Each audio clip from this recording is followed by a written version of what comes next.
देखिए, सरकार से जानकारी मांगना तो हमारा हक है, पर क्या ये हक सिर्फ कागजों पर है?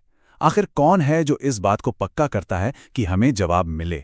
चलिए आज इसी पावरफुल बॉडी के बारे में बात करते हैं। जरा सोचिए, आपने सरकार से कोई जरूरी जानकारी मांगी और उन्होंने साफ मना कर दिया। अब क्या, किसके पास जाएंगे? एक ऐसी संस्था है जिसका काम ही यही है कि आपकी आवाज सुनी जाए। हाँ, तो इस संस्था का नाम है केंद्रीय सूचना आयोग यानी CIC। सीधे शब्दों में ये राइट टू इन्फॉर्मेशन एक्ट 2005 के तहत बनाई गई एक इंडिपेंडेंट बॉडी है।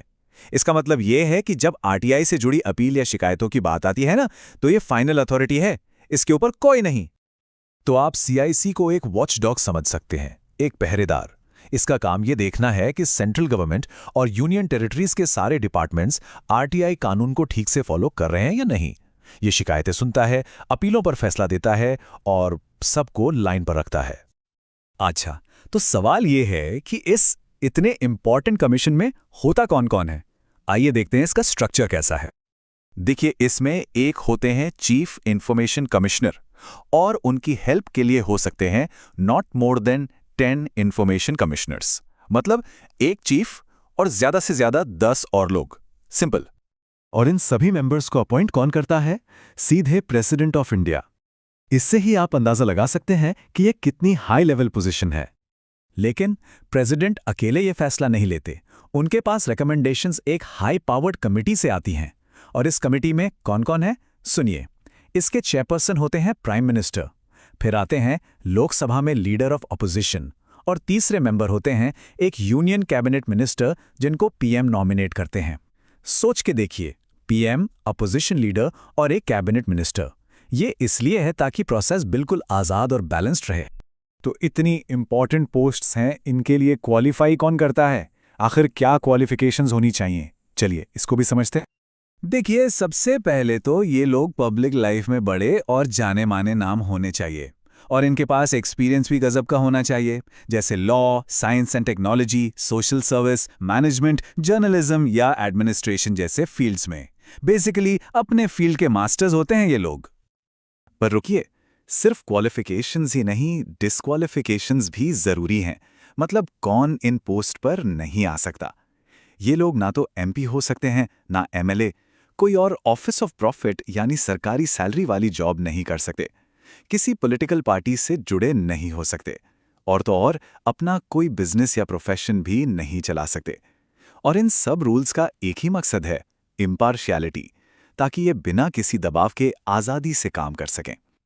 ओके, तो अब आते हैं इनके टेन्योर यानी कार्यकाल पर, और ये भी देखेंगे कि इन्हें हटाया कैसे जा सकता है। ये रूल्स इनकी इंडिपेंडेंस के लिए बहुत जरूरी हैं। तो इनका टेन्योर सेंट्रल गवर्नमेंट डिसाइड करती है, लेकिन एक एज लिमिट भी है, 65 साल। तो जो भी पहले हो जाए, या तो टेन्योर पूरा हो जाए या उम्र 65 साल हो जाए, तब तक ये अपने पद पर रहते हैं। और हाँ, एक बहुत इंपॉर्टेंट बात, they are not eligible for reappointment. मतलब इन्हें दोबारा इस पोस्ट पर नहीं बिठाया जा सकता। इससे क्या होता है कि वो अपना काम बिना किसी लालच या फ्यूचर की चिंता किए बिल्कुल फ्री में कर सकते हैं। फैसला लेते वक्त उन्हें ये नहीं सोचना पड़ता कि उनके रीअपॉइंटमेंट का क्या होगा। इनको हटाना भी कोई बच्चों का खेल नहीं है। हाँ, प्रेसिडेंट कुछ केसेस में उन्हें डायरेक्ट हटा सकते हैं, जैसे अगर वो बैंकरप्ट हो गए, या किसी सीरियस क्राइम में सजा हो गई, या ऑफिस के बाहर कोई पेड जॉब करने लगे। पर अगर आरोप प्रूव्ड मिसबिहेवियर या इनकैपेसिटी का हो, मतलब अपने पद का गलत इस्तेमाल करने या काम करने में सक्षम ना होने का हो, तो फिर मामला सीधा सुप्रीम कोर्ट के पास जाता है। प्रोसेस सिंपल है पर बहुत स्ट्रांग है। प्रेसिडेंट मामले को सुप्रीम कोर्ट भेजते हैं जांच के लिए। सुप्रीम कोर्ट इंक्वायरी करता है, और अगर जांच में आरोप सही पाए जाते हैं, तभी प्रेसिडेंट उन्हें हटा सकते हैं। ये प्रोसेस इसलिए इतनी टफ रखी गई है ताकि उन पर कोई पॉलिटिकल प्रेशर ना डाल सके। इनकी इंडिपेंडेंस को और प्रोटेक्ट करने के लिए एक और चीज़ है, उनके टेन्योर के दौरान उनकी सैलरी या सर्विस कंडीशंस को कम नहीं किया जा सकता। मतलब ऐसा कोई बदलाव नहीं हो सकता जिससे उन्हें नुकसान हो।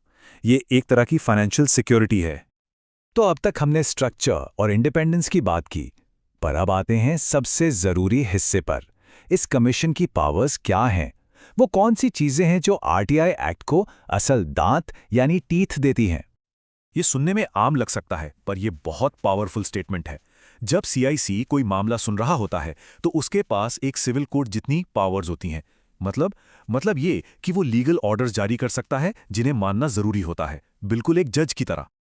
और एक और इंटरेस्टिंग पावर है, कमीशन को काम करने के लिए हमेशा कंप्लेंट का इंतजार नहीं करना पड़ता। अगर उन्हें लगता है कि कोई गड़बड़ है या जांच होनी चाहिए तो वो खुद से ही ऑन इट्स ओन एक्शन ले सकते हैं। इसको कहते हैं सुओ मोटो पावर। तो इन सिविल कोर्ट वाली पावर्स में क्या क्या आता है? ये किसी को भी समन भेजकर बुला सकते हैं, किसी भी डिपार्टमेंट को डॉक्यूमेंट्स पेश करने के लिए फोर्स कर सकते हैं, शपथ पत्र पर गवाही ले सकते हैं और किसी भी कोर्ट या ऑफिस से पब्लिक रिकॉर्ड्स मंगवा सकते हैं। बेसिकली सच का पता लगाने के लिए जो भी जरूरी है वो सब कर सकते हैं। तो इतनी सारी डिटेल्स जानने के बाद आखिर में सबसे बड़ा सवाल, ये सब एक आम आदमी के लिए इतना इंपॉर्टेंट क्यों है? इससे हमें क्या? जवाब बहुत सिंपल है। जब बात सरकार से ट्रांसपेरेंसी और अकाउंटेबिलिटी मांगने की आती है तो सीआईसी आम नागरिक का सबसे बड़ा और आखिरी सहारा है। यही वो संस्था है जो इस बात को पक्का करती है कि हमारा राइट टू नो सिर्फ किताबों में लिखा एक नारा न रह जाए। तो अगली बार जब भी राइट टू इन्फॉर्मेशन की बात हो तो याद रखिएगा कि इसके पीछे एक बहुत ही पावरफुल गार्डियन खड़ा है। और यह हम सब के लिए एक सवाल छोड़ जाता है कि हम कैसे इंश्योर करें कि इस कमीशन की ताकत का इस्तेमाल हर एक नागरिक के जानने के अधिकार को प्रोटेक्ट करने के लिए हो। इस पर जरूर सोचिए।